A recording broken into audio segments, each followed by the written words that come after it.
Blessings, blessings, blessings, blessings, everybody, and welcome.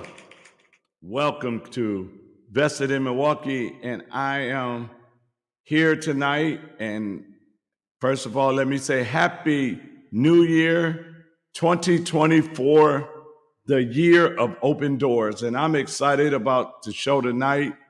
I have some powerful young men with me on the show tonight, and I'm gonna let them introduce themselves. But they are all candidates of this upcoming spring election, where we get an opportunity to change the face of the city of Milwaukee, to change leadership in the city of Milwaukee, to make Milwaukee a better place to live. And I'm excited to have them with me.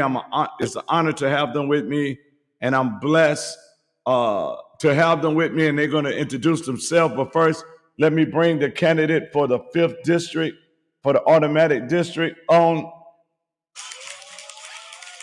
Hello, hello. How you doing? My name is Stacy Smiter. I'm running for 5th District Alderman next spring. I look forward to being able to change the narrative downtown in Milwaukee and actually coming up with better ways of balancing our budget. More to Amen. come when it comes to that. Yes, and let's bring a candidate for the 7th district.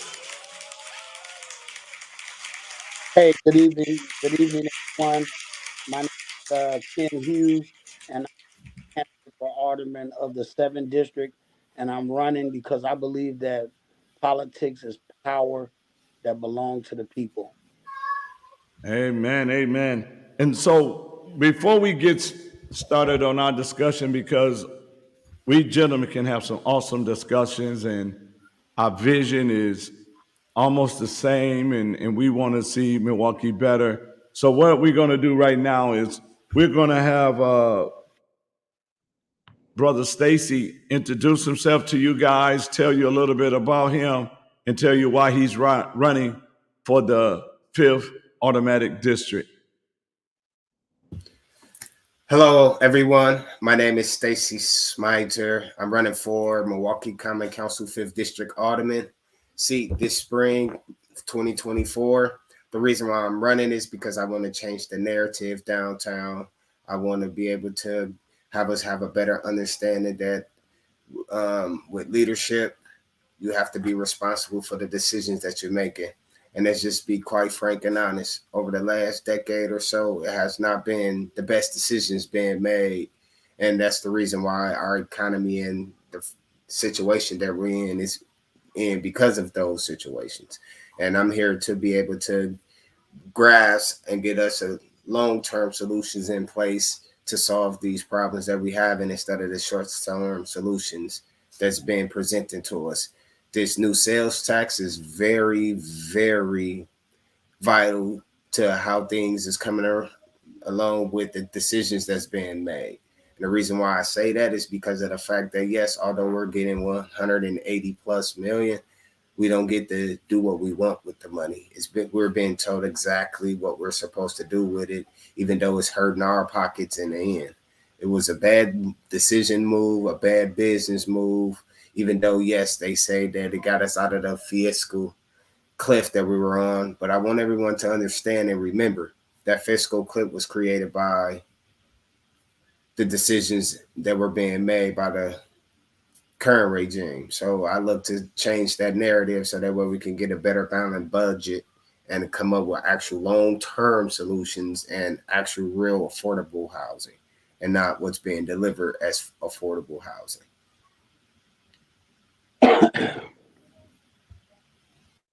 Amen. And now we're going to have not only Brother Ken, but Pastor Ken tell us about himself and why he's running for the 7th.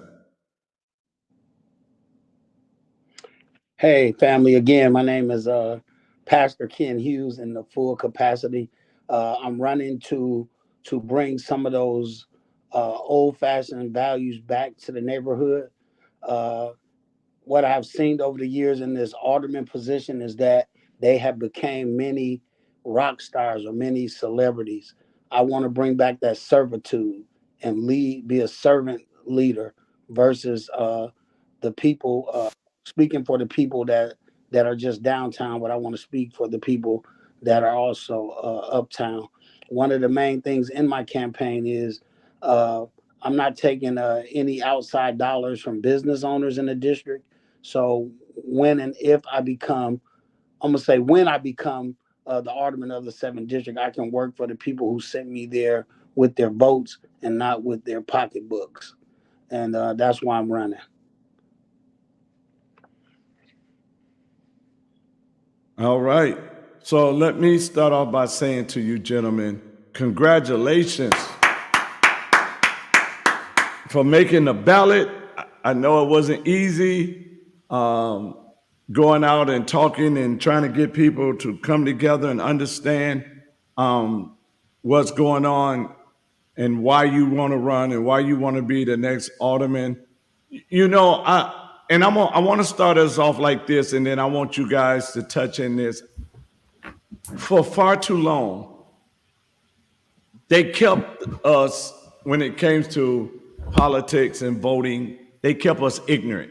And what I mean by that is the president race, they advertised it, they pushed the people to run out and vote. The governor race, they advertised it, they pushed the people to vote. But the local races, we have the lowest turnout ever in the local races. When I say that, let me just give you guys a couple examples. For example, in District 5 in 2020, 7,718 people voted for alderperson in that district in 2020. In District 7, only 5,015 people voted for alderman in that district. For mayor, only 91,000 people voted in that for a mayor. And so they keep us ignorant not to deal with local races because they understand that the power is in the local races. Absolutely. And they understand that if I can keep you ignorant and away from local races, I can do whatever I want, just like what you gentlemen said. They've been doing what they want to do. So on your side, what do you think that you need to do for your district to get more people to the polls in this election? And I'll go with District 5 first. I'm a strong believer in that, if you get out and actually make people aware of how important it is to vote local compared to just focusing on the national level. A lot of times people don't know anything about what an alderman does or what their actual role and responsibilities is.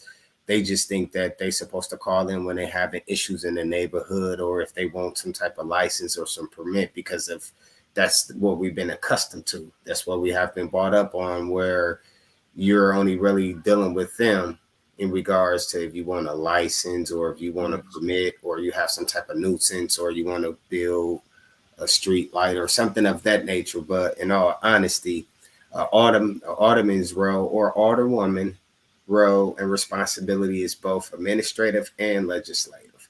Meaning on the legislative side, you're there to enforce and enact the ordinances and the laws that's set forth. But also as the administrative, your job is like the manager. And I'm going to talk more so in the terms of the alderman is one of the vice presidents of the company, and he's vice president of the division. So he oversees that whole operational aspect of it, from the resources, the product that is being produced, and as well as the people.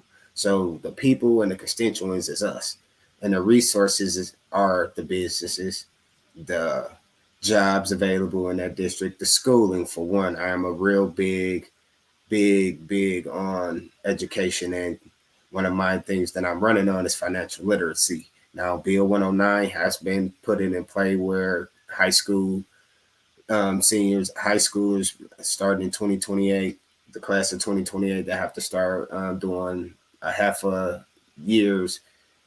semester, I believe, for financial literacy.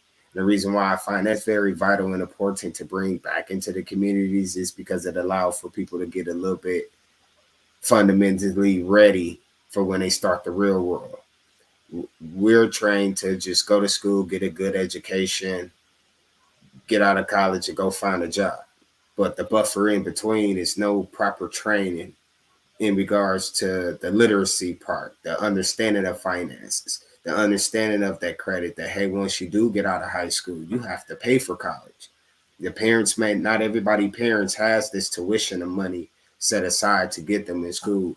But if you teaching them how to maneuver that, it'll prepare them better than what they're giving. It's like we're taught to be workers. And yes, not everyone is in position or have the understanding of being a CEO, but at least give them the tools to make that decision. And that's where we're lackluster, especially in my district. Over the last decade, the business itself for opportunities here has been stagnant. I grew up here where if you went up through Capitol, it was all, you had Capitol Court, you had Foot Locker, you had something going on up and down in this district. But now when you look at it, it's just a bunch of residential homes, and that's not really a lot of residential homes. They got a lot of apartment mix. So it's a very diverse district, and we're lacking a ton of resources and the growth. You don't see any developing taking place, economic growth, as they always say.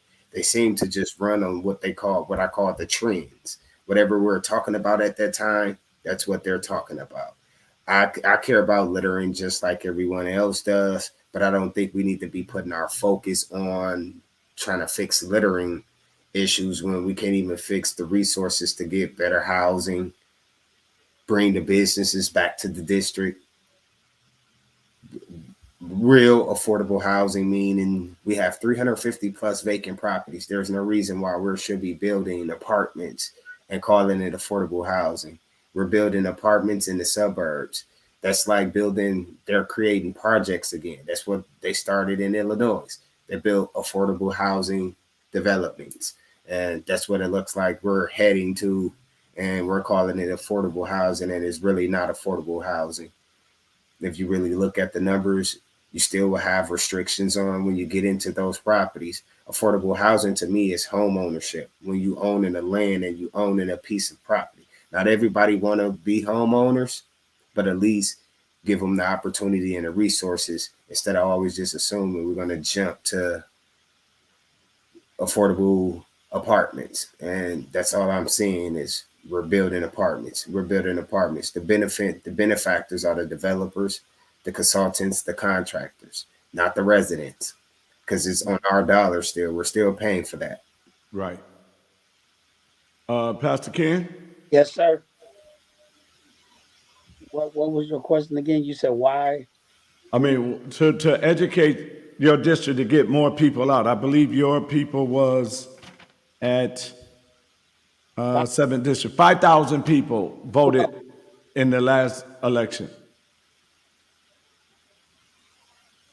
Okay, I think something happened to Pastor Ken. Just got to make them really aware. Just get people to really understand that it's more vital and important to vote locally than anything.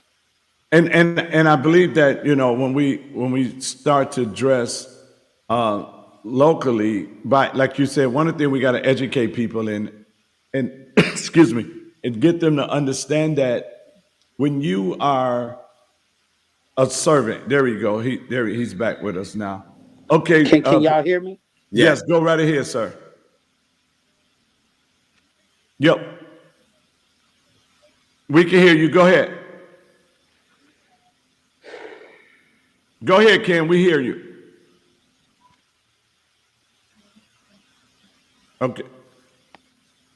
And so he had to come out and come back in. So one of the things that we have to look at in this 2024 is I think we need to understand the importance of 2024 and the election. And what I mean by that is if the people of Milwaukee does not take control back over local government, then we're going to see a big mess in the city of Milwaukee because most elected officials forgot that they work for the people and they there to represent the people and not themselves and not their own pocket. Pastor Ken, can you hear us now? Yeah. Can you hear me? Yes. Go ahead and explain. I got knocked out. What I was saying, when it's a district of 40,000 plus, give or take, and only 5,000 people vote. Number one, we do got to educate the people that all politics is local. And they focus on the national race, and I get it. The national race is like a pill form. You take a pill, and it takes a while for it to work through your body. Where the local races are more like a needle form. It get to you right away. So the benefits and things on a local level have to trickle down. I mean, on a national level, have to trickle down versus the local level. Those needs and concerns can get to the people sooner. Now, there has been a lot of discouragement and letdown Of where course. people that vote, they figure, me talking to people knocking on doors, the first thing they say is, "Get off my door. You Hmm. just like the rest of them. Hmm. You ain't gonna bring change." And I say, you know what, my sister, my brother, I understand your frustration. That's why I'm running. I'm not cut from that cloth. And their thing to me is that's why I don't vote, or I'm tired of voting because they feel it don't work. So we gotta put people in office that can restore the trust in the voters so that they will feel like coming out to vote, or that grandmother that don't feel let down will encourage her grandkids and great grandkids why voting works. And so that's the first thing we have to do. And so it starts with just common sense leadership. Everything that we do as older people, I know that you got to get the vote of the committee, because if things don't make it through committee, they can't make it to the city. I get that. So you got to have people that are willing to work with you. But I'm talking about common sense things like, to really combat reckless driving, that don't need a committee vote. To combat illegal dumping, that don't need a committee vote. Those are common sense things that you as an alder person can do with you and the constituents of that district. So it's just common sense things. So as aldermen, we are like mini mayors. That's how I like to put it. We are mayors over that district. And so once you understand that you're a mayor over that district, there's things that you and your constituents can do that don't need committee approval or need to even be signed off on by the mayor. And that's what we need to do to make this city better and to get people back engaged in voting. And so that's where I'm at. Yeah, we got Okay. to restore that trust, because I ran, I knocked on 500 plus doors, and about a third of those conversations was regarding why should I vote? You just like the rest. Yep. And I get that frustration because that's the same ideology that I had too, wondering like, hey, why should I vote for you? And you're not doing anything when you get down there. But it's also too, that's where I feel we should combat. That's that undertone. That's what I call the automatic give up. We shouldn't always just resort all to that kind of thought process immediately.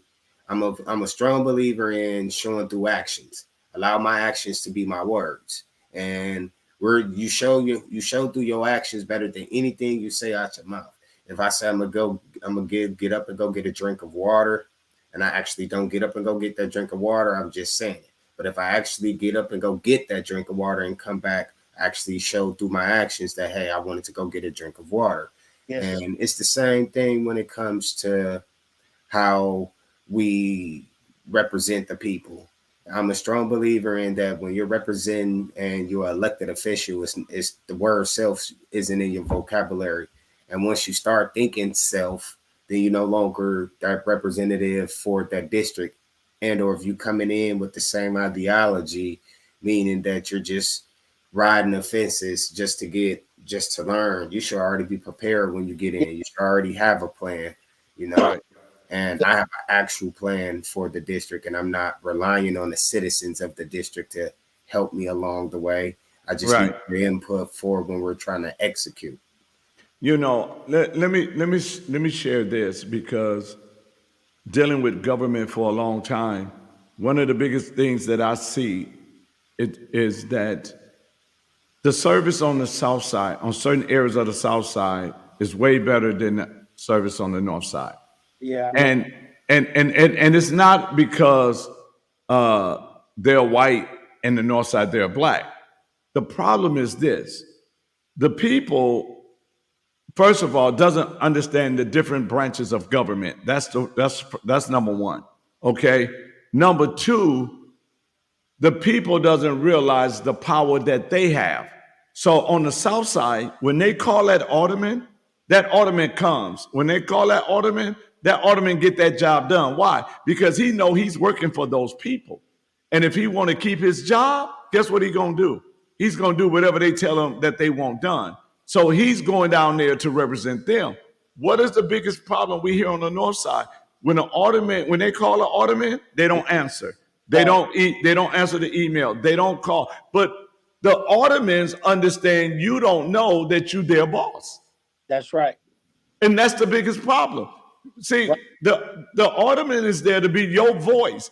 And if they're there to be your voice, for example, when they did the sale tax, right? They had these little meetings in the district to talk about the sale tax, but they knew that you didn't understand anything or you didn't know why we in that condition that we in, that to them, sale tax is just as okay, right? Well, they already had their mind made up, and they was Exactly. That's where I was going. They had their mind made up. They already knew you just gonna run your mouth. We're not paying you no attention because we already know that the moment it's time to vote, you already know my vote.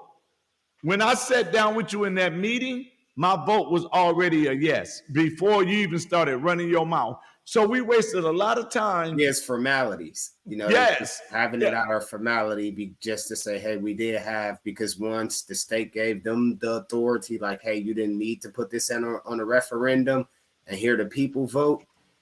But that's why the power lied on them, and there's no way, you vote 12 out of 15 yes for it, but then you do a press release saying that, hey, even though I voted yes for it, I don't agree with it. That makes absolutely no sense to me. That's like you're signing a contract that you don't agree with, but yet you drive the car off the lot, and then you come back and say, hey, even though I didn't like the car, I'm still going to buy the car. It makes zero sense.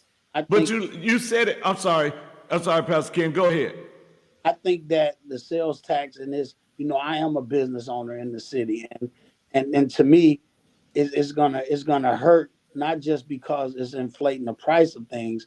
Now all of the suburbs are gonna get the extra business because now say if I can drive to Menominee Falls, absolutely, dollars, then the business in Milwaukee suffer because they lose business. Absolutely, and that's what people aren't looking at. And this is why Brother Stacy, when Brother Stacy was talking earlier, we vote these people in office who don't understand businesses, doesn't understand the P&L, the profit and loss.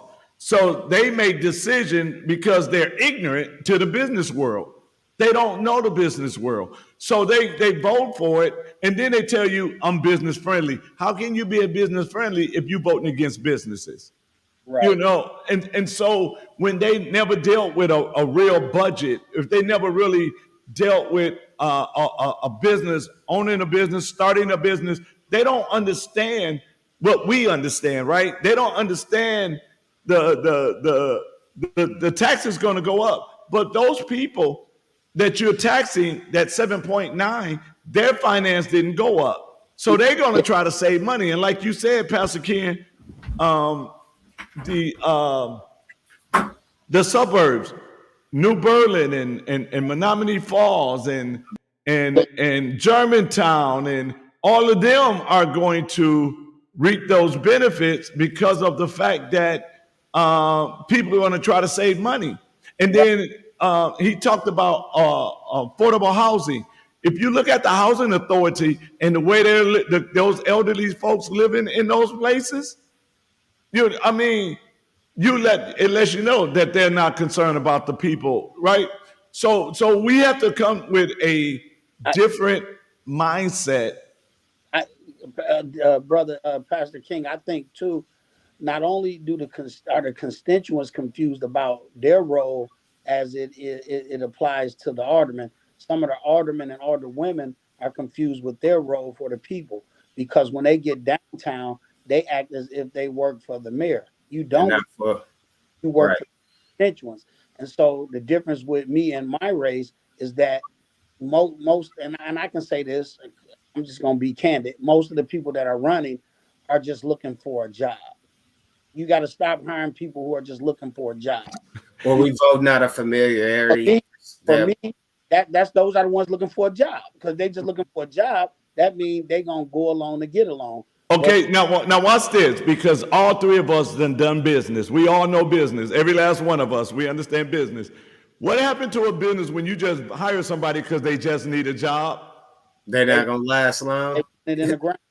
Yeah, Right, the and it's business gonna hurt. and It's stuff. gonna hurt the business. They have nothing invested in. So what it is, the people look for a job like, oh, my factory closed down, so now I'm finna run for alderman because it's paying X amount of dollars. For me, it's not a career move, it's a community move.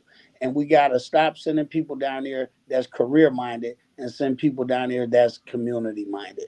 That's Right. the line. Absolutely. Because I And make you a lot know, more. Yeah, I make a ton of money as a real estate broker because I run a very successful real estate company here in Wisconsin. I have several different divisions, and I learned all of that based off of my not only me being in the manufacturing industry on all different levels of the employment ladder, and where I ended my career as a quality manager for several plants. And I started off as a purchasing agent, worked my way up to production, the whole nine. And then when it got the schooling behind it, I am Six Sigma Black Belt certified. I am also lean manufacturer certified. So I am basically a professional problem solver with a degree in business, with an understanding of profit and loss, how to read a statement. And there's no way they can tell me that they read all 279 pages of that annual budget that was released and understood every aspect of it. And when they voted on it, actually went in favor. No, what they were looking at was just the dollars and what they think tanks is telling them in regards about, hey, this is the numbers that we came up with. These are the trajectories. They don't actually look at the work themselves. They have individuals that present summaries to them. The difference with me is I'm a data's man. I love numbers. Anyone that knows me, I always say the data, because the reason why I say the data, because the numbers don't lie. right, right. so we got somebody on here. Randy Jones said that's not true. So we want to know what do you mean that's not true? Because let me say it like this: when we look at What us, saying not true though? What's I Yes. I know I'm waiting on him to respond to that.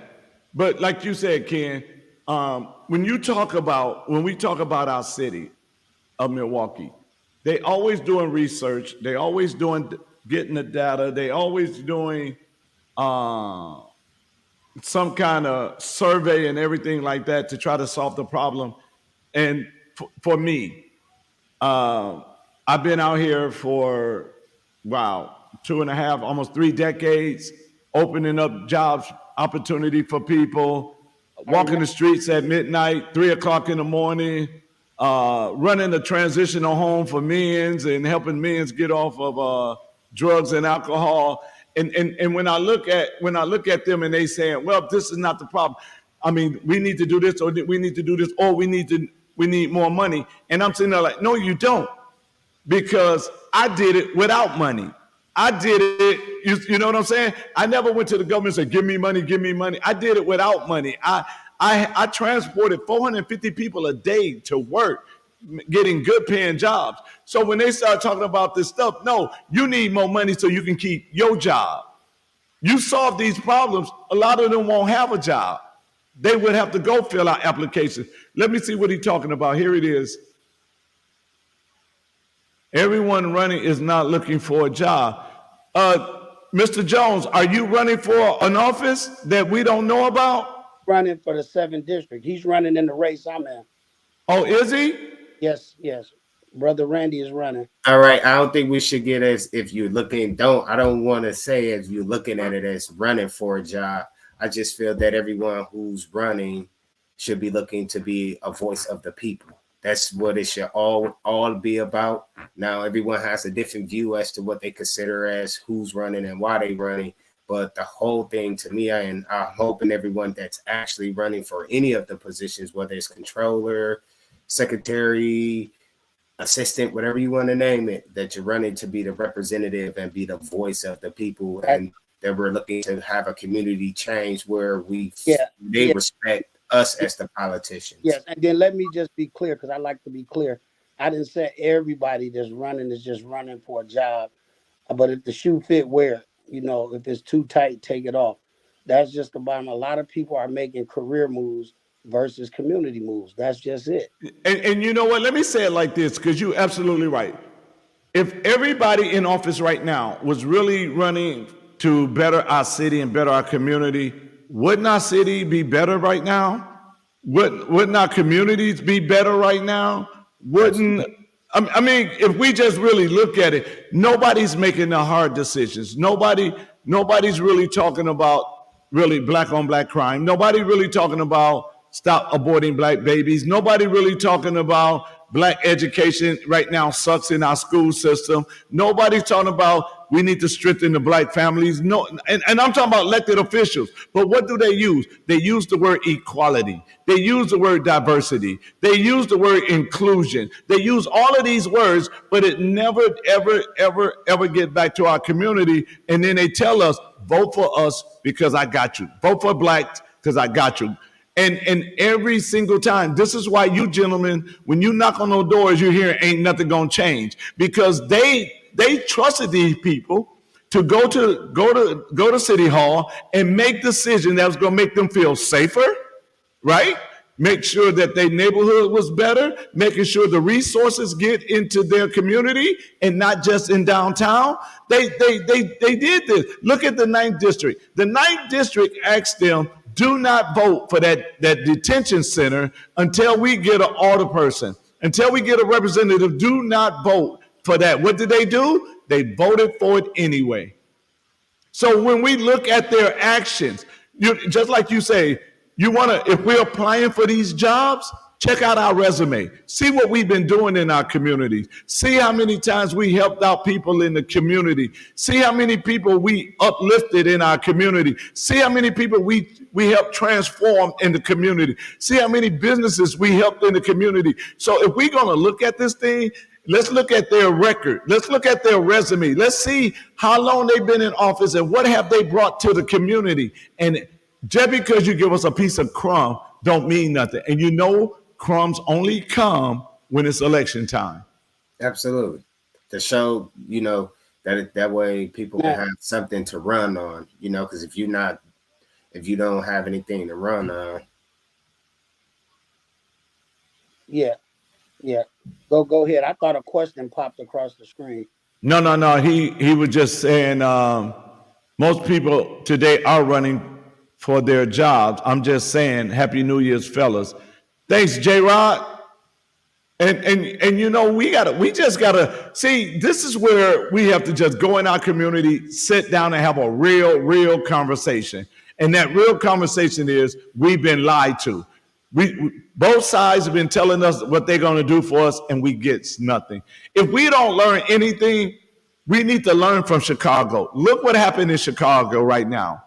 The people voted, thought they was getting a new common council, new mayors, and what did they do? They allow all those illegal immigrants come in, and they forgot about the black community that they're in the uproar right now. They're telling them, you bringing them in, giving them $9,000 a month, you giving them an ID, you giving them a job so they can work, and they doing that. Why? Because they're going to move you out the way and use them for their voting so they can stay in power. And we're not paying that no attention. We're not saying anything about it. And all we got is a bunch of people in our district who is sick and tired of the lies. They're sick and tired of being ignored. They Well, sick and huh? no, I say, and you're absolutely right. And I'm the only one in the race this time that is pledging $10,000 a year every year that I'm in office of my own salary back into the district to facilitate growth and to help improve the district. Now, if that's not putting your money where your mouth is, I don't know what else is. I'm not running for the money. I run several businesses in the community, and we do pretty well. And so I'm really want to establish these districts, make them better. My wife said, forget this district. We got family and friends that live in Brewers Hill, River Hill, Brookfield. I like Brookfield, to be honest. She said, let's just come back to the city, run our businesses in the city, and go Okay, so he You know, I tell people this all the time, and I'll wait till he pop back up. Once I become mayor of the city of Milwaukee, I am still going to coach Kingdom Prep Lutheran High School basketball team as the mayor. I am going to still coach the team, still empower those young men, still impart in those young men, and let them know that yes, I am a public servant, but I'm also here to help you guys get empowered in life. So once I become mayor, I'm still coaching basketball. I'm still going to be there for the young people because that's who I am. That's my character. That's what I've been doing all my life, pouring into people. And I'm going to do it. Just because I become mayor doesn't mean I'm going to stop coaching basketball. I'm still going to be the head basketball coach over at Kingdom Prep Lutheran High School. Sounds good. Can y'all hear me? Yes. Yeah, we got you. I had a phone call and got knocked out. Oh, okay. Yeah, I'm a believer in that, you have to reestablish the connection with the people. You have to reestablish the connection and the trust with the elected officials. You have to reestablish the trust and the relationship with the police force and the community. I'm a strong believer in that collaboration solves all things. If everybody is not going to always agree to everything, but we can at least come together to come to a solution where everyone get at least a piece of it, where they at least get a piece of what they wanted out of it. It's being bipartisan. That's why these races are nonpartisan. We should be only thinking what's best for the people. And once again, once we start thinking of self, and that's what it seemed like that's a lot of, the only time you really see them is doing photo op moments and things of that nature. That's what the tradition has become. I grew up where the aldermen used to be in the districts. You used to see them all the time. They used to just show up and knock on your door just to say, hey, I just was in the neighborhood. Right. And it wasn't a selfie like, hey, hi, I'm walking the streets. When you get to seeing that is showing that they're only looking to create momentum, to create this facade and create a picture that, hey, that they're really doing so. But I'm a firm believer in you show through your actions. If you're coming in as an alderman, whether you're coming in as a career change or however you want to put it, you still need to have an understanding that this is a business as well. This is a business of people. This is a business of running politics. So you have to understand Robert's Rule of Order. You have to understand parliamentarian rules and how to apply those when you're down there making those decisions. But you also have to think at it like, hey, Milwaukee, no matter how you look at it, Milwaukee, Wisconsin is a business. Right. The city is a business. The mayor is the CEO of that business. The aldermen, all 15 aldermen, are the vice presidents of each ward, each district. And they are the voice of 30,000+ constituents. And those 30,000+ constituents are the shareholders. And as the shareholders, we are supposed to get a return on our investment.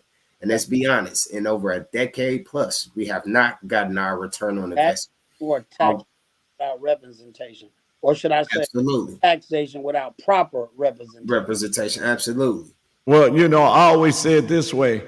If we grade them, I don't give them an A, B, C, D, E, or F. I give them a P, P, and P, which stand for piss poor performance. And they have not represented, they have not done anything to better lives. Matter of fact, we have been getting worse than better. I worked with Chief Jones and his safety coalition, Chief Haggerty, and a lot of the captains that retired now. And when you look at the work, if you're telling me you want to be an alderman, if you're telling me I want to be the mayor, what we're saying is we want to be servants. That's what we're saying. Right. That we want to be servants to the people. Yes, we have a business side of it, but then we have the servanthood side. We have that side that we have to make sure grandma is okay. We got to stop letting grandma lose our house to taxes and not to mortgage. Those are the things that we have to make sure. We got to make sure that our children and grandchildren can play in the neighborhood like we used to play in the neighborhood and didn't have to worry about a bullet. It is not normal to hit the floor when you hear pow. That's not a normal lifestyle. And we got to do something about it. so we don't have to look at that and call it normal. We should not allow people to own our city that don't even live in our city. Right. You know, it should never happen like this. So we have to make sure that we're there to fight for the best interest of the people of the city of Milwaukee. Every last one. Everybody should be at the table. No matter where you come from, you should be at the table. We have to stop putting them on the menu, and we got to get everybody to the table, and we have to come up with the best solution. Your solution might be better than mine, but as a good leader, I know how to humble myself and take your idea and say, okay, let's run with it. Yes. You know, and those are the types of leaders that's really going to make this city change. That's right. I think you said two things. One of the things I pointed out in what you said is accountability. And when I'm elected, I'm going to select a diverse group of residents to set up a citizens accountability board that will every quarter to hold, get this, me accountable. Yes. I'm going to set it up with diverse residents. So I meet with them because I work for them.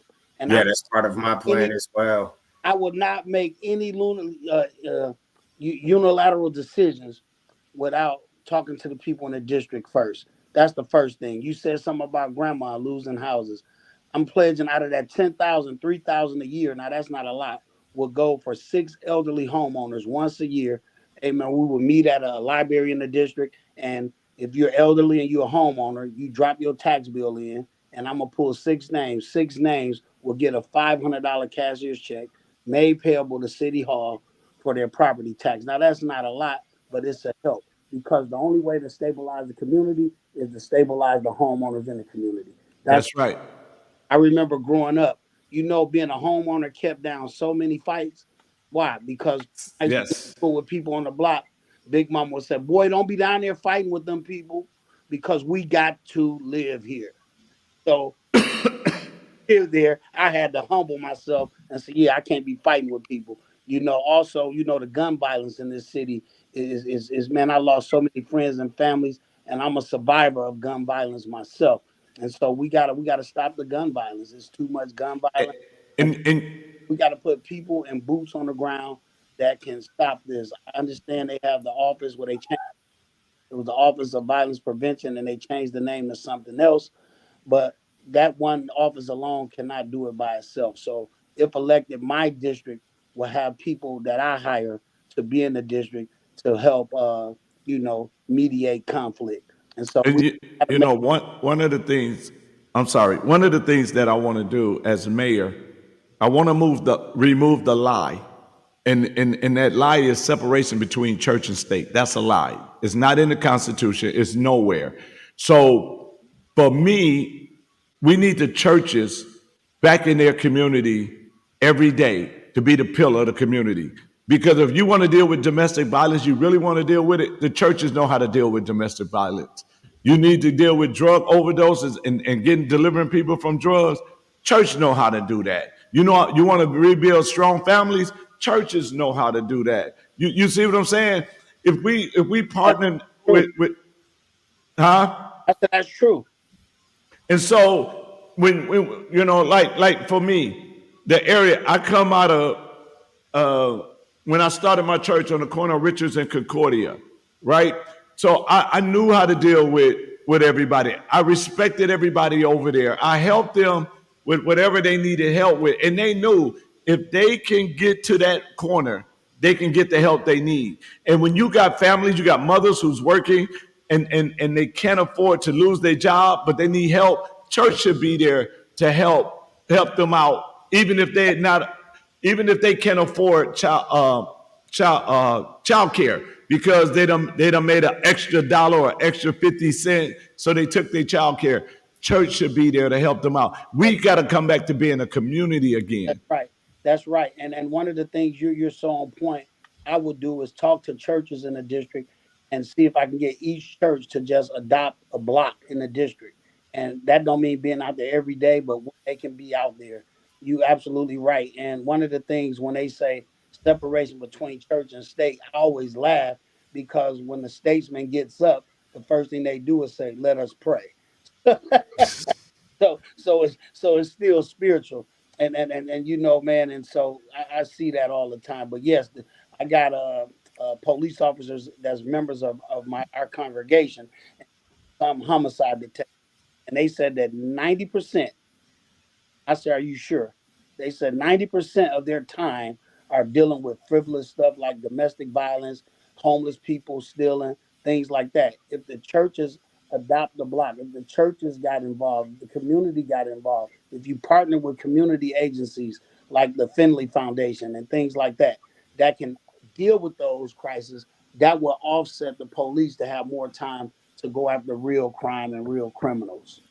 Yes. Come on, Stacy. You've been too quiet. You ain't normally quiet. Oh, I'm just hearing Pastor Hughes speak. That's about it. That's all. I'm a firm believer in listening first and talking later. So like I say, I'm a strong believer in making sure that we address the root cause issues, and some of those root cause issues that we're faced with is the lack of resources, the lack of things for the teens to do, the lack of the jobs. Yes, from a state standpoint, our employment went down some, but at the same time, if you're looking at it from a statistical point for Milwaukee, there's no one really applying for jobs. The market is so saturated right now because of the fact that everyone lost that discouragement when COVID took place, how they just instantly lost their jobs, and then money came along.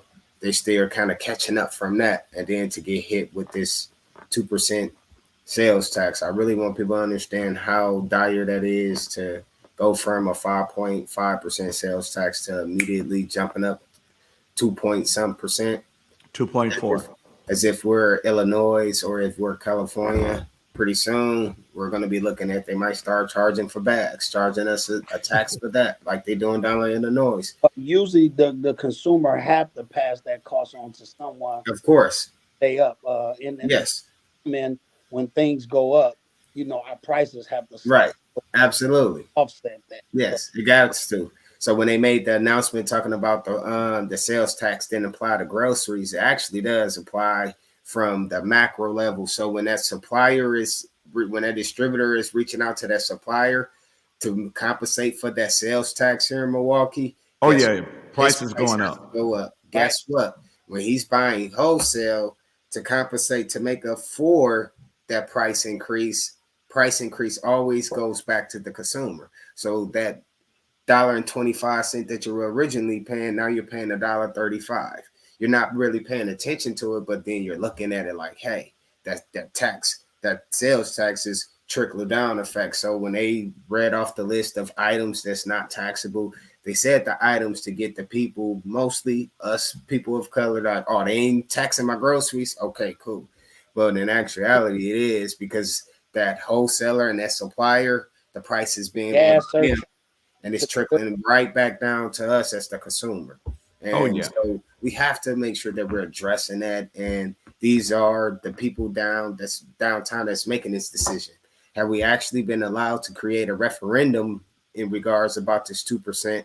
No, I don't agree with going into 2%. We should have did slowly gradual increases over X amount of years. But the reason why they were so in a rush was because we're going in a hole. We're on the fiscal cliff. And now they're releasing stories saying in the last decade, we're finally out of the water. No, we're not. We're not really out of the water. We just put Band-Aids, short-term Band-Aid solutions in place. But you know what funny to me, gentlemen, is how some people do when they open up a business, they mismanage their business, right? They open up a business, and what the first thing they do, they go buy a car, right? And so they automatically in debt, right? So what did they do? They messed around and they said, we need this money, so we're going to raise taxes. And soon as they did that, they went around the corner and gave themselves a raise. Wow. Yeah. It was automatically, right? You're sitting there like... That's not for to me, that don't show that you're representing yourself for the people. You're representing the people when you're giving yourself a raise on the back of us by raising our taxes. We allow for them to play with our teams. We have allowed for our team to get dangle over our head that, hey, if we don't give this money, we're just going to leave. But then they always say that this is an economic sound decision to make. Yes, for those, once again, sitting in that room, that's an economic sound for them. But once again, it's on the back of us, the consumer and the constituents. We're paying for the bad moves, the bad business decisions that's being made. Yes, of course, you have to come up with solutions, but when you're constantly making the same bad choices over and over, and now you rushing to get to a solution because you just created so much chaos that now you don't know what to do other than to turn to the state and say, hey, guess what? We need more money. With Milwaukee, Wisconsin is the biggest revenue generator in the state. We make more revenue for the entire state. And when we agree to that 2%, they're not telling you that the state said, hey, if you don't take this money or if you don't take this, we're just not going to include you in the budget. That's when we should have stood our ground.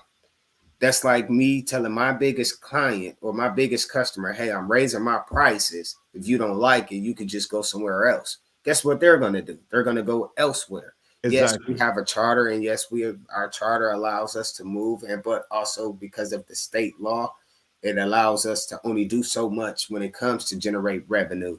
So that's when we need to get creative, get to thinking outside the box. Exactly. But the fact that the same ideas is wrangling in all of the boxes, they're not capable of thinking outside the box, or it's kind of too late to start thinking of outside the box because come 2025, 2026, we're right back here at the fiscal cliff.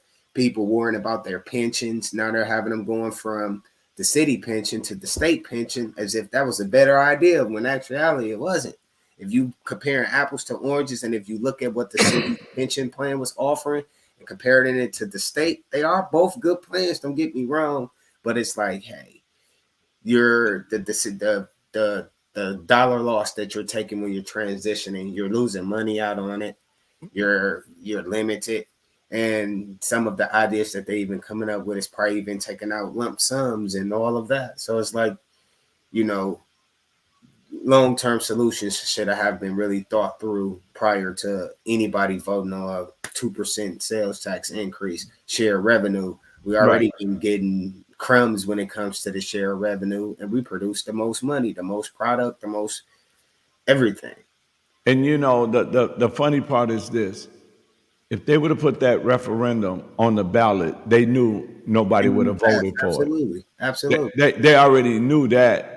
That's why they went and did it the way they did it. And secondly, it's going to be very interesting, gentlemen, when we all win our race, how many city officials are going to retire?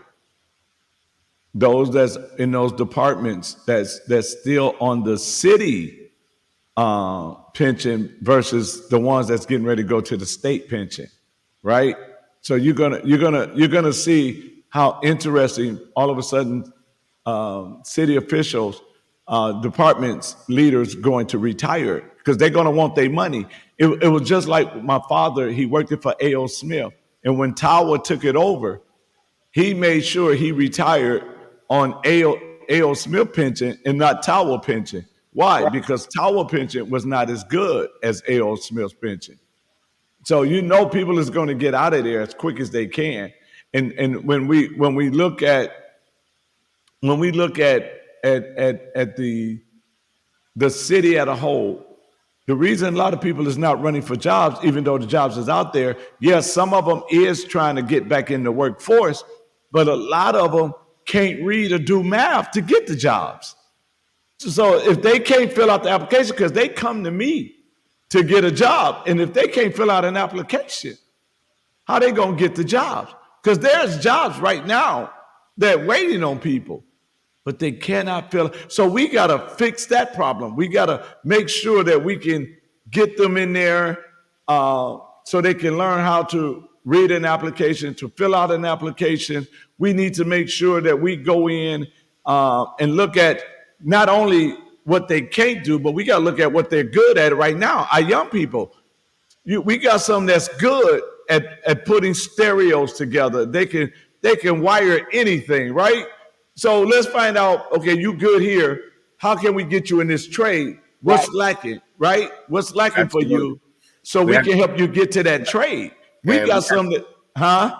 we have to understand that with the teens nowadays, not everybody want to go to school. Not everyone wants to get a college education. We do have trades. I used to be a welder, and I made a ton of money as a welder. And I still have that understanding of that skill set. That's why I learned how to read blueprints, schematics, all of that. Learning a skilled trade. Now we do have people that want and teens that wants to be and take over these skilled trades, but yet they don't lack the proper resources needed because they're dealing with everything else. They're worrying about how high these rents are. Let's just be honest. With me being a landlord as well, I feel I keep my prices reasonably because of the fact that yes, there's no reason you should be paying $1,300-$1,400 a month for a single family 3-bedroom when that could be an actual mortgage that you're paying. And the reason why people think, well, it's their property, they can put whatever price they want on it. Yeah, but when you're inflating it by 300%, that's ridiculous. You're taking advantage. It's okay to properly price something if you're renting it out. Make it a fair value to where, for one, the risk factor is lower when you have it at reasonably priced, but also two, it allows for that individual to get ahead too, because they got decent housing. Now their kids don't have to worry about what area they living in and all of those things. And now they can focus more. The parents can look for jobs and do what necessary. We're not trying to do that. We're just allowing for people, and most of these properties are owned by corporations. So these corporations are buying up all these apartments and all of these homes and putting these high rent rates on it.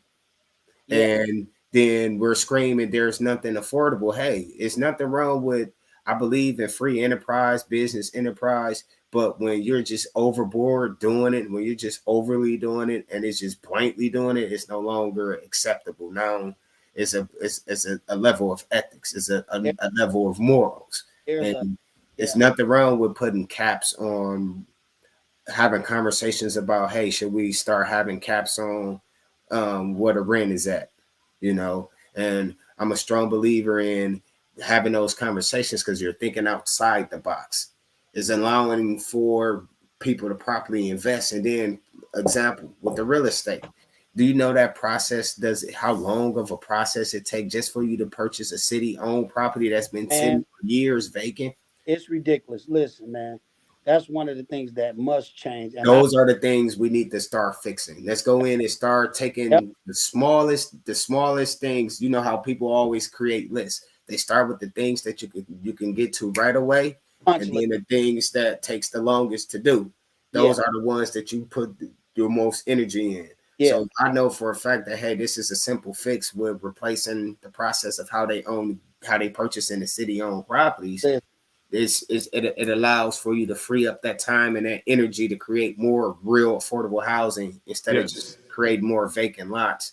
It doesn't hurt and also too, it allows for the city to create another stream of income. If the city is actually taking possession of the homes, outsourcing them, whether they're allowing for third parties, whether they're allowing for in-house or contractors to come along, they're allowing them to fix it up. Now they're allowing for people to make some money, these contractors, and it allows for them to get more business. And of course, how you're going to regulate that. That's why you put a standard operating procedure in place to where you held everyone accountable for it. You do yearly audits to take a look at to make sure that everything is being done properly. That's how you manage those types of things. When people wonder how are you going to manage that type of process, is just going to keep the minorities out. No, it's not, because it's going to be free enterprise. It's not going to be based on gender. It's not going to be based on color. It's going to be based on who has the best bid, and where the city can turn around, take those funds and purchase more properties and fix those up. And now we have real ownership. Right. You can't tell me somebody is owning a home when they only own it. And most of these programs they have out here, these homeowners is not owning the land. They are only owning the home. That's not real.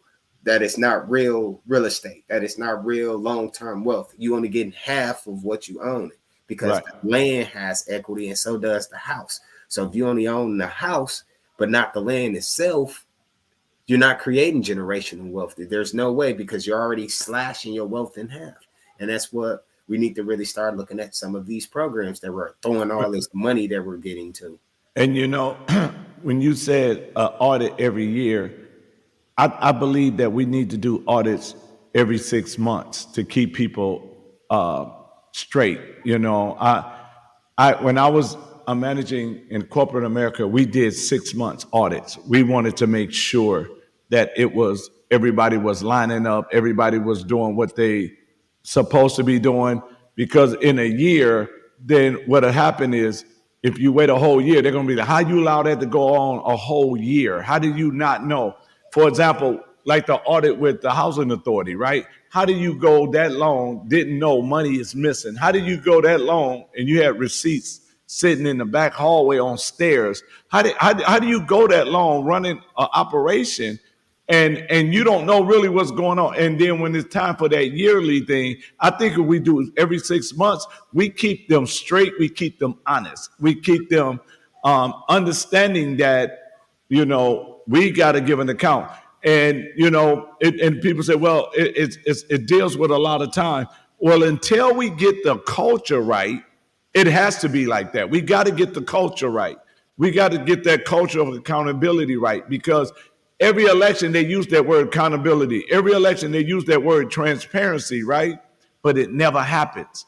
So if we start to do things in the level, that's why every time I do, when media come to interview me, I'm also doing a Facebook Live at the same time that they're interviewing me. So the people will get everything I really said, because it's about accountability. We got to hold media accountable. We got to hold everybody accountable. So once we start to do it on a daily base or 6 months base, then I think they'll say, okay, these people is not playing with us, and we got to keep our records straight.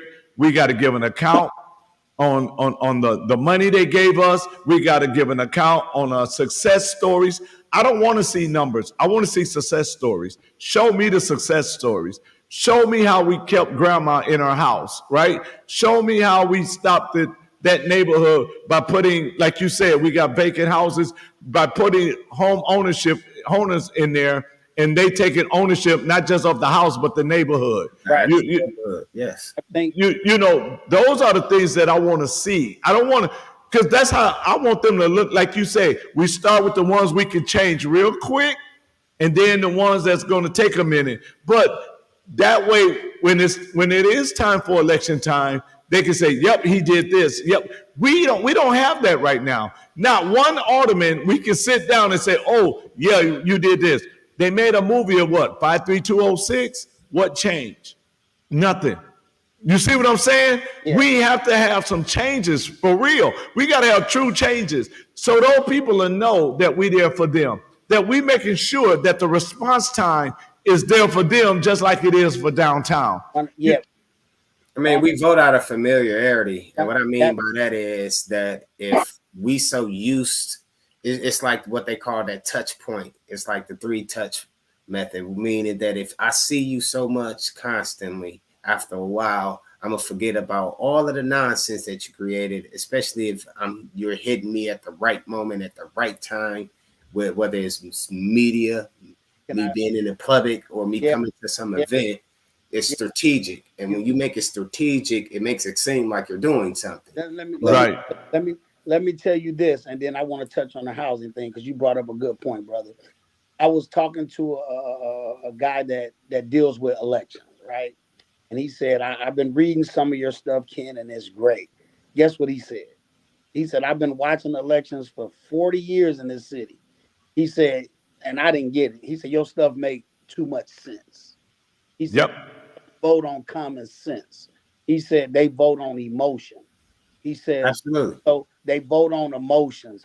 People taking pictures with people. Look, I met this person. I took a picture. This person endorsed me. He said, people vote off emotion and not common sense. So let me get to this housing piece, because I know all about it, because I buy and flip houses as well. And I never, ever was able to purchase a city house. Number one, the city house rules is ridiculous. That scope of work, it keeps the common man from even having a chance. And what I mean by that, if you go to buy a city house, say the city house is $5,000, you got the $5,000 cash, but then they said the scope of work on the house is 90,000, which is inflated, by the way. So they want you to show them 95,000 in the bank cash that Mhm. you fix this house up. That keep the common man and the common woman out. So then these developers come in, or these construction companies, and they buy them up by the handful. That is unfair, and it need to be changed. And it's a crisis coming right now in this city, where it's an out of stock. Most of the buyers, even in our district, the District 7, I think 40% of the houses in District 7 are owned by out of town investment people. And right now, there's a big company that owns over 2 or 3 thousand homes in Milwaukee that's about to go bankrupt. You finna hear about it. When they go bankrupt, all of those houses gonna fall into the city hands, and the city is not in the market for real estate. They're just not. They're not in the market to be landlords, I should say. And so the houses sit too long. If I become alderman, I will push for local people that can fix those houses up. You give them 90 days to get the violations off of the house on the outside. Say if it need a roof or gutter, things of that nature. And then after 90 days, you go back and reevaluate it, because they gotta have skin in the game. I Right. get, but I'm saying put so much down, and as they begin to self help and improve that house on their own, then they can come back and it'll be their home without all of the red tape. Right. And if you do a little more digging too, a lot of the people that work for the city grab those city homes. I remember when I first got into real estate, I'm not a realtor, but buying and flipping, I found out that they had two lists. They have a list of homes that need cosmetics, and those go to their Mhm. friends first. So, like, say if position at City Hall, my friends get the good list, where you just need carpet and some paint. And then the garbage, the ones that need to be raised, those go out to the public. And I seen this time and time again. I tried to red flag it. Nobody would hear me. But since I other people caught on to it, they kind of changed it a little bit. But that's what's hurting this community. The common people that want to live in the houses can't buy them. Out of state people are buying the houses and they renting them out at enormous rates. That's what's going on. But there's a crisis coming, because there's a big company, and I ain't at liberty to say the name, that's going to lose 3,000 houses here in the state, right? And those houses going to fall on city hands. Well, And we you, had somebody say one of the things, one of it looks like someone said that you have to know who the candidates are. Yes, I'm a strong believer in don't just vote for me just because I'm inquiring and asking you to vote for me. Vote for me because you read and you did your research on me. You like the what I'm trying to offer. You like what my plan is, because I actually have a plan for the district, and that I'm actually going to show through my actions what the plan is, and also to I'm a firm believer in doing your research on the candidate. Yep. Make sure that you're not just voting for them because you like them and that your mom vote for them all the time and you hear so much about them, but or that you always just vote for them. Because I That's inquired with a few people, quite a few people, why did you vote for them? I don't know. They just I always vote for them because they in my district. But then if you ask them, hey, what have they actually done for the district? I don't know. So when you get those types of responses, that just right. shows that they're not voting for you because they like what you're doing. They're voting for you because Yeah. 9 out of 10 times you're the only one that's on that ballot. Like right now, we still have quite a few. But we'll know after tomorrow who's who. yeah, we'll know tomorrow. Maybe, But well, maybe not tomorrow night. Maybe the next day or so, because they got to make sure the signatures are it, and then we'll go from there. Anybody want to know about me, Ken Hughes, candidate for 7th District? You can go to vote Ken Hughes. That's vote KenHughes.com. VoteKenHughes.com, and you will see it'll take you to a website. No, it's not going to take you to an Act Blue page where I'm asking for money. It's going to take you to a website. You'll be able to look at videos and testimonials of stuff that I already been doing in the district. I got receipts, as the young folks say, of stuff that I've been giving back and work I've been doing in the district. In 1997, I couldn't find a job. I would work through the temps, and they said, "We're gonna hire you after 90 days." I was transitioning, coming out the streets, changing my life, and nobody will hire me. So they would say, "We after 90 days, we're gonna hire you permanent." Guess what happened? On my 87th day, they would come and say, "We don't need you," because they didn't want to start paying me the benefits. I got That's right. I got tired of that. So in 1997, I became self-employed, and I've been self-employed ever since 1997. It is nothing but by the grace of God that I haven't looked back. Now it's been some challenges, it's been some struggles. I'm going to tell you that, but I haven't punched the clock for anyone other than myself since 1997. I know how to create jobs. I know how to create employments, and we have been employing people for the last 15, 20 years in this city. And Let so me I know let how. me make this announcement because if I don't, I will be murdered by my volunteer coordinator and my wife. So I like staying alive. So I'm gonna make this announcement. There will be a Black Tire fundraiser gala at the Hilton Garden Inn, 11600 West Park Place, Milwaukee, Wisconsin, January 19th, 2024, 6 p.m. to 9 p.m. They're asking you to join uh, for a night of food, music, and a silent auction. And I know one of the piece of the silent auction is going to be a autograph jersey of our very own Hall of Famer Leroy Butler. So that's in the silent auction. So we want to invite everybody out. If you want to get a ticket for the gala, the price is $60, and you can call 414-899-2688. That's 414-899-2688 to get you a ticket, or 941 4908. That's 941 467-9408. So I just want to get that out there before I get beat up. Come on out and support. Have a great time. As running for mayor, I believe that we need a CEO who understands business, but we also need a CEO who is connected to the community too. We don't need no CEO that's only one spot but missing the main piece, and that's the community, the city, the lives, what's really going on. Like I said, I've been out here almost 3 decades helping the lives of people, young, old, and never did anything with a photo op. Anytime the media them came, I left because I'm not there to toot my own horn. I'm there to help the people. And last night we was at a beautiful gala for the New Year's, and they had a comedian there, and the comedian came up and he says, "Where's Pastor David at?" And I raised my hand. He says, "He don't remember me, but when I was 19 years old, he gave me my first job." Wow. See, these are the testimonies of my resume of the work that I've done in the city. So one of the things I'm about to do now, gentlemen, I'm going to let you guys give your final thoughts, your pitch to the people in your district, to tell them about you, why they should vote for you, and why you are the best candidate for your district. And I'm going to start with District 5. So Tracy, you up. Stacy, you up. You're on mute, Stacy. Oh, okay.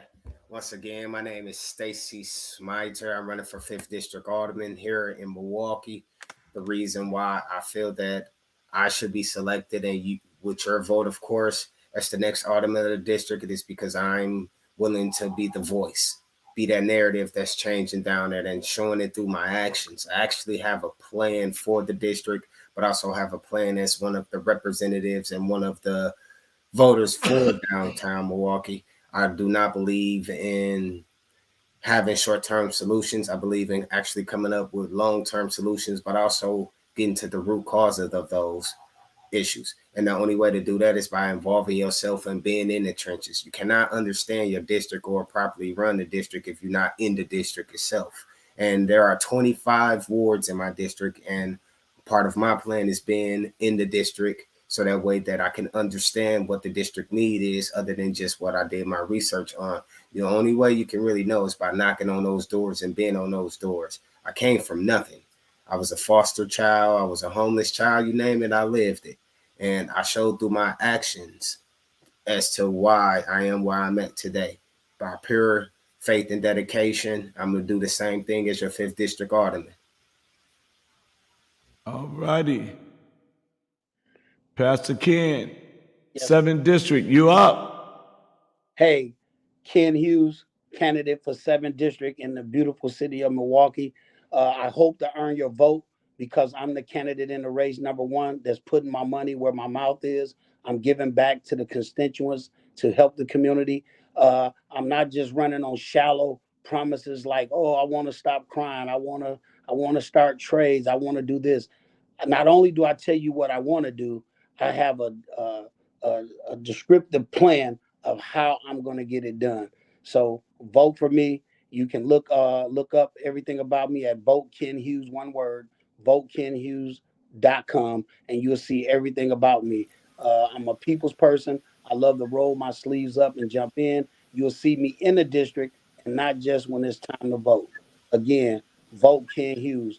My slogan is good is not enough when better is possible. God bless you. Amen. And I'm going to just do it like this. Go around the city and just ask anybody, have David King help you or Pastor King help you get a job? Did he help you get off drugs? Did he help you get out of trouble? Did he go to court with you? Whatever it is, you know, my resume speaks for myself and the work that I've done in the city. And I'm not running for mayor just for a paycheck, because I could have been leaving the city and moving south, but I decided I love my city and my city is worth fighting for. And I'm running for mayor because we need real leadership, true leadership. What do I mean by that? Leadership, there's leaders who want power, but then there's true leaders who want to empower the people. And we have to empower the people so the people can take responsibility for their lives again. And we have to be able to open those doors for you so you can walk through those doors of opportunity. The city is not bad. The city is not a bad place to raise your family. We just got to take the right people, put them in office so they can get rid of and deal with some stuff that will allow you to be able to raise your family in a respectful, peaceful, prosperous neighborhood for all of us. Now, I will tell you this. You probably say, well, what kind of mayor would you be? I would be a Joe Clark, Coach Carter type of mayor. I'm coming in, kicking butts. I'm coming in, bringing things to order. I'm coming in, meeting with every, as Brother Stacy said, every vice president of each district, and says, what can I do to help your district better? Because I understand that if I work closely with the aldermen or the alderwomen to make their district better, then we have a healthy Milwaukee. And that's what I'm looking for, to make us a healthy city, a city we can brag on. We're a city on the lake, a city we can be proud of. And I want each and every family to be able to prosper. Now, I will say this to you. I'm not asking you to vote for me for my color. I'm not asking you to vote for me dealing with what party, because it's not about a party. I'm asking you to check out my character. Why am I saying it like that? Because character doesn't need an image consultant. What you see is what you get. My work is speak for itself throughout this city. I'm tired of people being lied to. I'm tired of people being mistreated. I'm tired of people being oppressed. And it's time to set the people free. So vote. Well, February the 20th is the primary. And we won't know which one of us will have a primary until after tomorrow. After tomorrow, we vote primary, February 20th, general election, April the 2nd. If you're in the 7th district or the 5th district and you want these gentlemen to come and talk to your group, to talk to you as an individual, to talk to your church. If you want me to come talk, my number is on the screen. I'm going to have these gentlemen give you their numbers so they can come and talk to your group, your neighborhood watch, or whatever you're a part of. So I'm going to start with the 5th District. Stacy, you want to give out a number that they can reach you if they want to get with you? Tanya, bring me that phone. You're muted, Stacy. Yes, I have several ways of you being able to contact me. You can reach me at my website, www.smiterforalderman.com. You can also email me at Stacy Smiter, SMITER, at gmail.com as well. And also you can reach me by my business telephone number, 414-865-0100, or you can reach me on my Facebook, Smiter for Alderman. And that's it. All right. Go ahead, Pastor Hughes.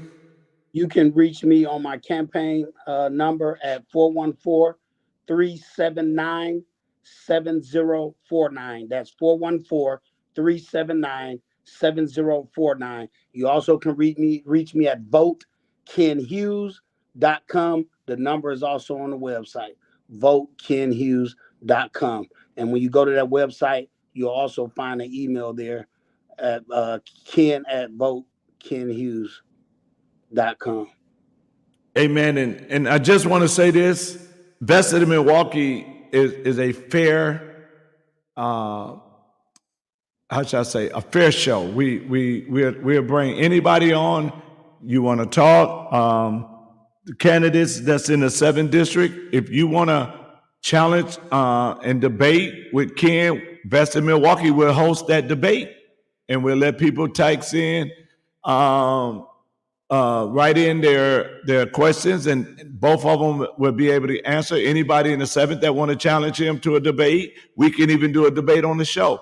If Westmore would like to debate Brother Stacy, we can do that debate right here on the show. We're not going to let any other media stop us from doing what needs to be done so that people can hear what's going on. And if my challenger wants to come on the show, he's more than welcome to come on the show. We're not like that. You can come on the show, but if you can't handle the questions, don't say we set you up, because this show is unadulterated and we're not going to hold no punches back for anybody that want to come. So we encourage you, reach out and touch someone. I see Rustin is on here. He's running for Congress in the 3rd District. When time comes, we're going to have him come on the show and talk about why he's running for Congress. I mean, this is what we're about, but for Rustin, he won't be on the Invested in Milwaukee show. He'll be on the Kingdom Citizens of Wisconsin, a statewide show that he'll be on. And so anybody that wants to come on, we welcome you to come on. I'm going to reach out also to David Crawley and see if he'll come on the show. I'm going to reach out to Alderwoman Pratt and see if she will come on the show to talk about her vision for the city of Milwaukee. I'm going to try to get anybody on the show. And if those that come on the show, if you voted for that tax increase, we're going to hit you with some questions, because I hope you got some answers on what you're going to do for business owners since you don't put them in this predicament. We're not playing with these folks. We want to know what you're really going to do. So you might not like us because we're telling the truth, but we're definitely going to be putting it out there. We're going to have a show with some young people. I'm going to invite you two back, and I'm going to have young people from each district come on the show and talk with you guys and see what they want for their district, and get them an opportunity to speak their mind as well. So this is what Vested in Milwaukee is all about. It's all about Milwaukee. And I met a young lady. Her son was murdered, and she started an organization. I'm bringing her on the show so she can talk about her organization. This is what we're about, investing. the good, the bad, and the ugly of Milwaukee. That's the only way we're gonna make it better if we put what's really going on out in front. So I want to thank my guests today and for being on with us. And they will be knocking on your doors. Trust me, Oh yeah, I because was I was out today knocking on some.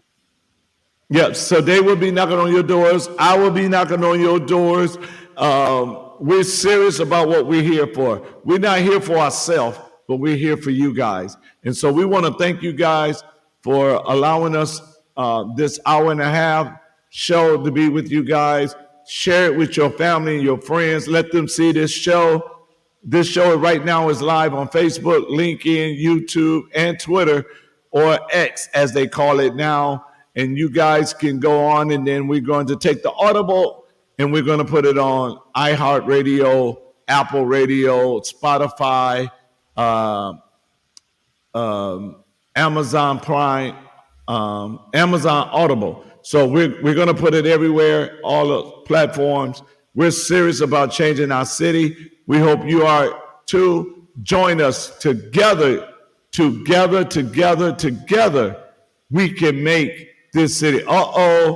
You got a fan of Stacy? Now that's one of my fellow classmates. Let's go. But see, I'm kind of jealous because he ain't saying nothing about me. Hey, Shayna, how you doing?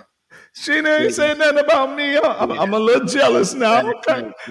That's one thing about me. Everybody that knows me know that, man, that everything I do because I genuinely care, and that's my personality. I love people. I feel like we're here for a reason. We're here to make change and bring about that change. And I'm a living example. I'm a living testimony of that change. I went from prison walls to possibly City Hall. So, can't nobody tell my story better than I can. I'm a 2-time college grad. I run a successful real estate brokerage here. I sit on several real estate boards, both local, state, and national. And I'm one of the founding members of the only African-American real estate association for Black people in the state of Wisconsin. We're called the Greater Milwaukee Board of Realtors, and we are the Milwaukee chapter of NARAP. We are 501c3, and we also are 501c6, meaning that we are in the same linings of the NBA, the WNBA, the NFL, the National Association of Realtors. I took a vision that we was lacking here and brought it back to Wisconsin and brought it back to Milwaukee. I'm a firm believer in my people and making sure that my people, meaning the Milwaukee constituents, I don't believe just strictly on color, but yes, I am everything pro-Black, but also too, I am a strong believer in making sure that our constituents know that we need their support. We need for them to be able to get out and make a change, and that your vote means more locally than it will ever be voting for the president or the vice president of the United States. We have to start here. I'm a living example of that. I grew up in the worst district there is, and we still have those same thing. It's the only thing I'm proud of is the fact that my Bucks won and that I'm a diehard Packer fan. Yes. I can't really say that I'm happy. Well, I okay. Though everybody who really know me. No, you better not bring out my Lord Jesus. Everybody who really know me, diehard still a fan. See, we was cool until you brought that out. Hey. You see how we did you in the Super Bowl? Can we say Super Bowl? Can we say 6-2? Bill Curtin. Wait a minute. Bill Curtin. How many y'all got? How many? The Packers got. Not the championships that when they merged the Super Bowl. We have 6. We got 2. We got 6. Away, but we got 2 of them. But we us Packer fans though, we die hard fans though, man. We loyal to the team. I know. I get you guys. Y'all fans have a bad season. Talking about cutting your coaches. Wait. Players. Hold on. Let me correct something for you. I gotta correct this. Steelers just Sunday gave Mike Tomlin. You ready for this? Yeah, I know about that extension. Yeah, that contract. No. Mike Tomlin has 17 years without a losing season. 17.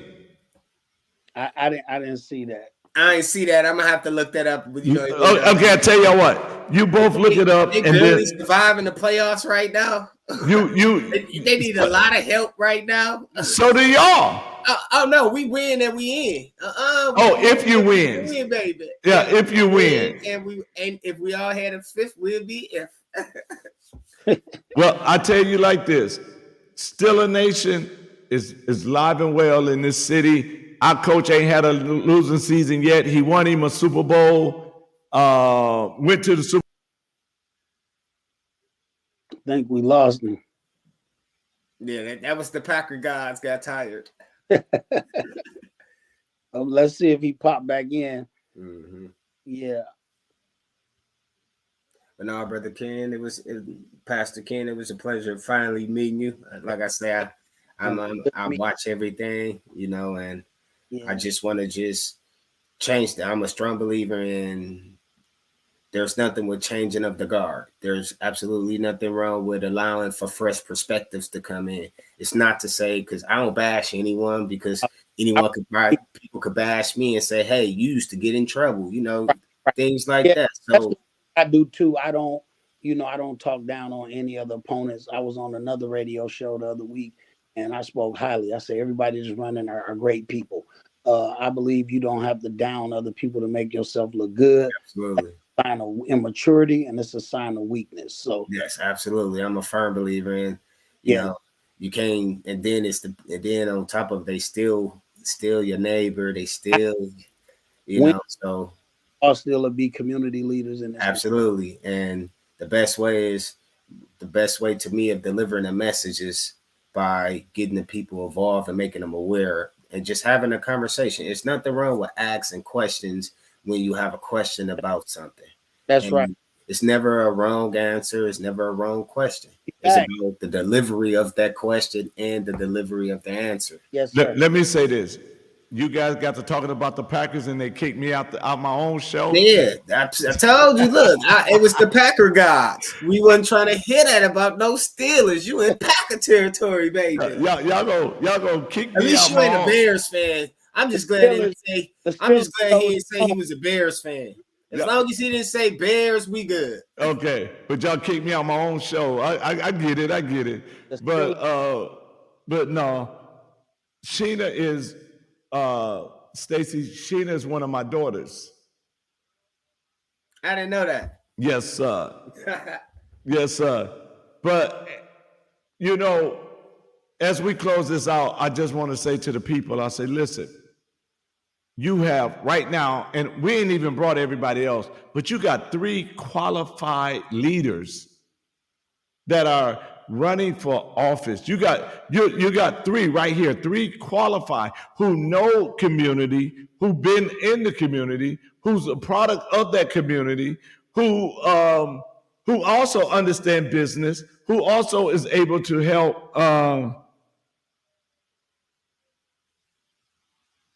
I'm just reading somebody talking crazy about I don't know. Wait a minute.